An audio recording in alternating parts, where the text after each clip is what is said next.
Welcome back to the 2025 Tire Rack One Lap of America, presented by Grassroots Motorsport Magazine, with coverage this year brought to you by HP Tuners.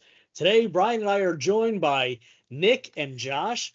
They are defending champions with the Goodyear team. Nick, Josh, why don't you say hello? Hello. Hi. Good to see everybody again. Good to see you two guys. Yep. Nice to meet you guys. Good to see everyone. Nick, the excitement is palpable from you. As always, you bring a whole ton of energy to everything that you do. But it's wonderful to see you guys again. It's been a year since we've last spoken. Coming back to defend the title this year for Team Goodyear. So let's get right into it. What tires are you guys on, and what are your goals for this year? But we'll be on the same tires last year. We're on the F1 Supercar 3. So we think it's still the right choice for this style of event. It's got adequate traction, really high levels of dry traction. And we think it's pretty well rounded for everything we're going to see, right? Everything from the incredibly terrible weather we saw last year on some of the transits and also some of the damp days at like pit race where it was still pretty much locked into the track. And really, I think it just has a nice feel. It's precise, it's engaging the drive, but it's repeatable. And that's one of the more important things that we like about it, is that it just gives you the same repeatable performance every time you take it on track. So it's not compliant, it's not vague, it doesn't lack a lot of precision, high speed, and that's sort of part of this too. So excellent. And Josh, this is your first foray into the world of one lap. What are you expecting? It's a good question. I've tried to do what homework I can, looking up, videos from previous events online, just trying to get a feel for, the environment and everything that goes on in each event. I'm expecting to be quite tired by the end of it. But I'm just most excited to see, experiencing our tire and sort of the full realm of what it can do, right, on road, on the track. Ultimately, what we do day in, day out for work, we're pretty much at the racetrack only. So to kind of see the other side of that coin is one thing I'm looking forward to, and how it performs. Awesome. Go for it, Bryan. So Josh, being a lap pup this year, and Nick being the seasoned lap dog, he's seen a lot of the tracks that we are going to. Now, with you being a Goodyear test driver or engineer, how many of these tracks that we are going to this year have you seen in the past, or is everything fresh for you? Good question. So previously in, various development testing trips we've done, I've gone to tag along with Nick to do some training at VIR pit race. So I've done quite a few laps there. For this event though, I'm going to be doing NCM. So back in March, I did a quick lapping session. We tracked down one of our test cars, and I got a few laps in to at least get familiar with it. So I have some there now, but it should be enough to get me going. Awesome. So let's talk a little bit more about the tire for a second. So I know prior to hitting record, which I actually did this time, I just verified it. We were chatting a little bit about the construction of a tire, and we were talking how over the past 10 years, easily, it was the Michelin PS4S, which was sort of the tire du jour for everybody on the one lap, and that was a very winning tire over the past couple of years. Obviously, last year you upset that in a big way, and this year we see more competitors switching over to the Supercar 3, as well as some more aggressive style tire, as opposed to sort of the safety blanket that was the PS4S. Why do you think that is? Or is that just sort of a natural progression? Like it went from the PSSs to the 4S to, so what are your thoughts on that? Well, I think there's a couple things. Oftentimes, a lot of folks tell us we have some of the best tires on the market that they can't get. So maybe it's supply chain related, right? Maybe we can't fill all the orders that are outstanding. Oftentimes, a lot of folks are telling us that the event's just getting faster and faster. The cars are getting more demanding. Clearly, the EVs, the PGR guys will be on our tire this year. You really have to have a structure-borne type tire. So you have to have good rigidity, good support, those types of things we look for in the construction.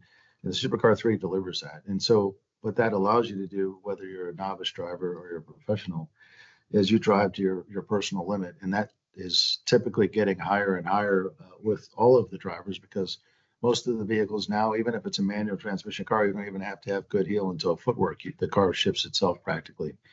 And so it's making folks drive even faster than maybe even their talent level might be, especially as you're still developing. And so you really need to have some support underneath you. And so the tire, as everybody knows, is the contact to the road. And having good stability and repeatability is the key, because more often than not, a lot of these tires that don't have a lot of structural support, they get more compliant as the run goes on. You guys have driven lots of different tires from lots of different suppliers, but more often than not, the best lap is usually the first lap, not the third. It gets harder to drive. It may have temperature sensitivity or balance changes throughout the run. And even on these time trial style events, you'll see a big shift in performance from your out lap to lap 3. And we're trying to deliver the same performance all the time. And so that's what we focus on in the development of this tire. And then, of course, the line extension to the different sizes. Excellent. So I'm assuming you're going for another overall victory this year. I think that's without question. I mean, that's why we're here. There's no doubt about it. You know, we I think, look, I like the event, not just from the corporate side, but I like engaging with guys like Peter Lear and Brian Peters and all of these folks. They're all Salil. They're all great, and they're all really enthusiasts like us. They're just in the cars. We're in the cars. And I like that part of it too. I like the competition part of it. But after the helmet's off, we just go back to just being guys hanging out at the track, and I like that part.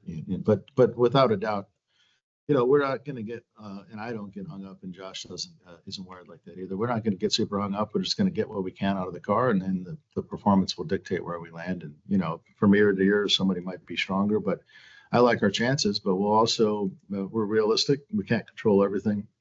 We have a mechanical. We just move on to the next track. Somebody might have a mechanical as well. This event will rob it from you and give it to you. It dictates who wins, it seems like to me. So I feel like that's how we'll roll. And I think that's a good approach.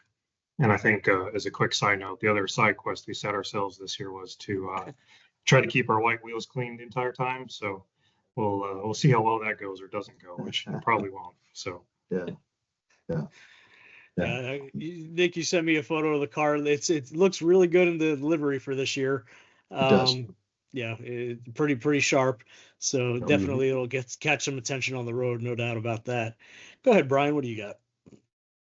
So Nick, since doing a couple of these now, what goes into your prep for the event? Vehicle prep, packing, snack selection.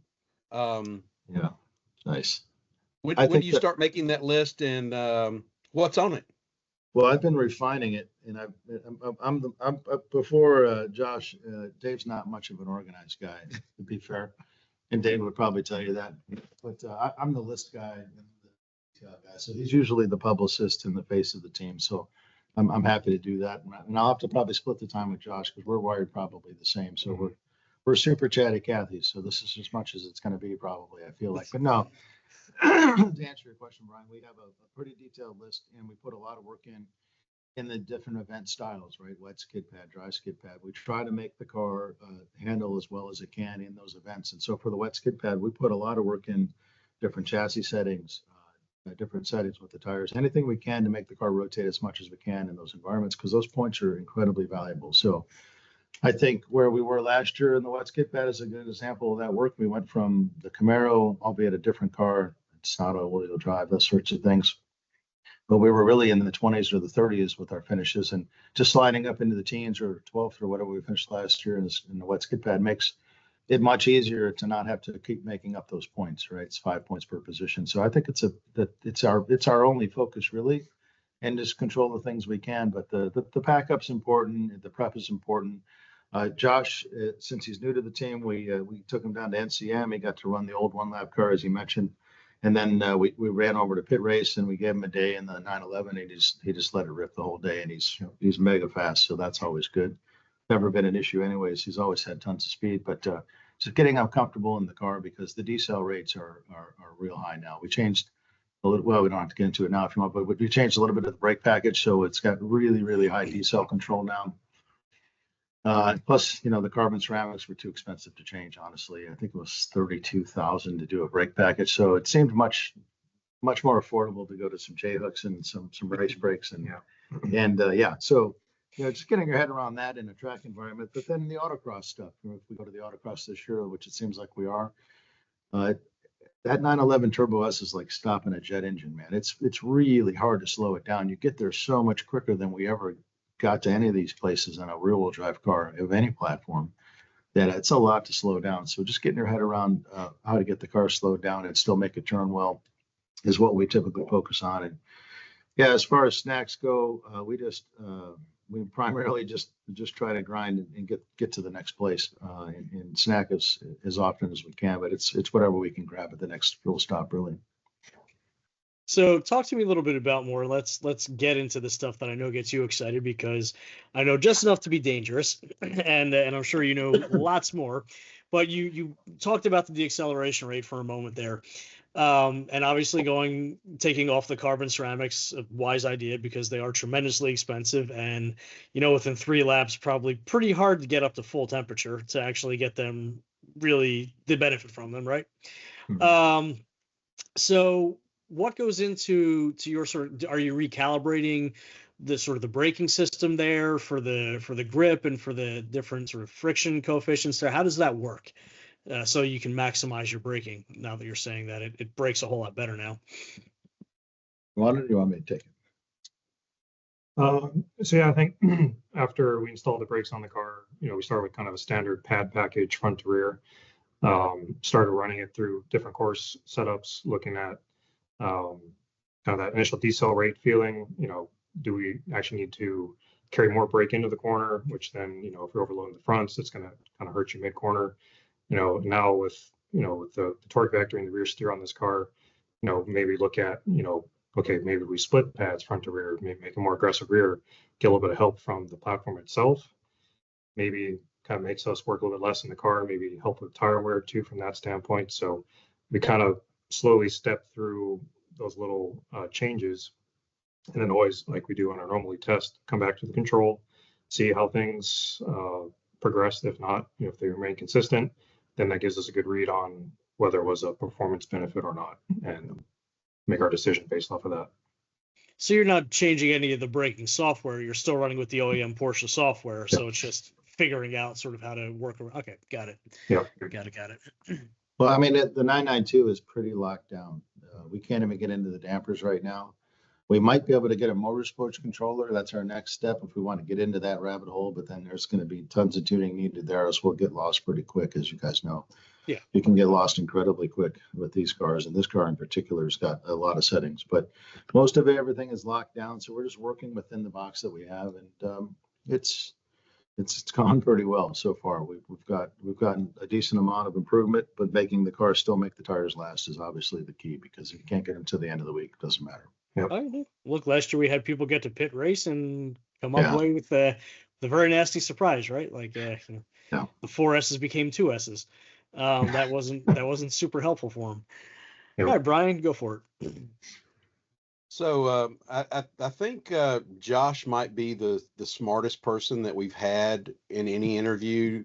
Doing a little pre-interview internet stalking, I see he actually interned at JPL.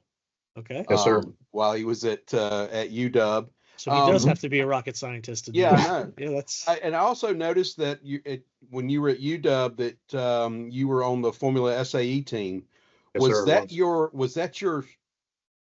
first foray into motorsports, or did you have any prior to that? It was not. So fortunately, growing up back home, I was first sort of introduced to kind of the mechanical doodads, as you were, from my dad. He was big in RC airplanes and RC cars. We did that for a little bit, and where I grew up on Maui, there's this little motorsports park, and there's like a drag strip and RC airplane field. We'd never been out there before, and we went for a little fly-in one day, and we're out there flying around, and we hear like shifter cart sounds going on in the background. It's like, Dad, let's go around the corner, check these out. And he's like, nah, it's nothing. It's probably just a motorcycle. I kept egging on him. So we rounded the corner, and 2 weeks later we had some karts in the garage. So grew up. So I grew up racing go-karts. Nothing national. It's just too far away that travel is expensive. And but fortunately, I grew up around a bunch of really competitive kids, and that helped me develop on that sense. And yeah, that naturally led for my interest to be on the engineering side going into college. And I didn't know it at the time, but UW had a pretty decent program, and I stumbled across it and admittedly joined mainly to drive at first, to kind of get that that adrenaline fix, if you will, that I've been missing since I left home. But as the more I did it, the more value I saw from an engineering standpoint, and how that could then benefit my driving at the same time. And I just kept going until I graduated. So I can tell you this off the bat, he's got to be smarter than the MIT guys, and I'll tell you why. Many years ago, we had an MIT team that would come out year after year after year. Mhm. This is how I knew MIT is wonderful, and I'm sure they make many amazing contributions, but they're not that smart. Because guess what car they would take? Not sure. I have no idea. Yeah. An old Alfa Romeo. Ah, Oh, okay. yep. Well, Yeah. So that's a choice. That's a choice. highly intelligent, but Yep. not smart on that one. It was always breaking down in some way, shape, or form. They were tenacious. They would get it to go again, but they seemed to think that unraveling the mystery of the old Alfa Romeos was worthwhile. So, yeah. I hope Amos doesn't watch this interview, because he may have some words for you next week, Solomon. Cool. He hasn't done an interview for a while, so it's that's fine. It's fine with me. All right. So recapping, gonna go for the overall victory this year. Supercar threes. What are we missing here? What is the dynamic apart from us going to throw a GoPro in there and have a volume ad? What is going to be the dynamic within your car that is going to make the trip for you guys very memorable and special? Man, I'm going to go ahead and let Josh answer, because I'm sure he already thinks that this whole thing is going to be memorable and special. So I can't wait to hear where he's headed with this. It's honestly a good question. I mean, Nick and I have worked very closely for the last 13 years now, almost for me. Like you mentioned earlier, we're pretty similar temperament. We get along really well. Again, just rehashing kind of what our strategy would be for the upcoming day. Making sure the car is in good health. I mean, we watch all the same sorts of racing podcasts. And there's nothing I haven't gone along with him on since I've been here. So it'll be just sort of like a normal work week. I've been up here in Akron now for a few weeks. I guess it's a good dry run, if you will, for the upcoming trip. But no, again, I've heard great things about this event, and just excited to experience it. And fortunately, I get to sort of stand on the shoulders of giants, if you will, before me that have gotten to do this a few times. And so I kind of get it on the back end of the coat trails, if you will, and they've had a few years now to figure it out, and the ins and outs, and yeah, just looking forward to experiencing it for real this time. Well, we are definitely looking forward to welcoming you to the family. Nick, it's going to be a pleasure to see you in a week from today, right? Tech and Registration Day. So we're very much looking forward to that. Thank you very much for joining us this afternoon, gentlemen. We're looking forward to seeing you go for that top spot again. So for the 2025 Tire Rack One Lap of America, presented by Grassroots Motorsport Magazine, with coverage brought to you by HP Tuners, I'm Solomon. That's Bryan. This is Team Goodyear. Thanks so much for joining us. Have a great afternoon.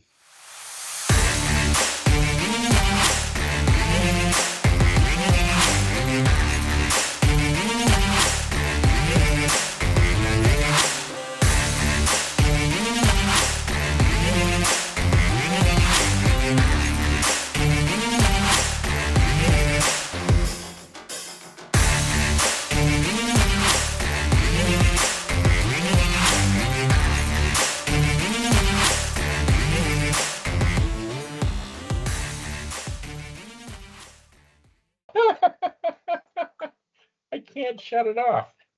Fuck the internet.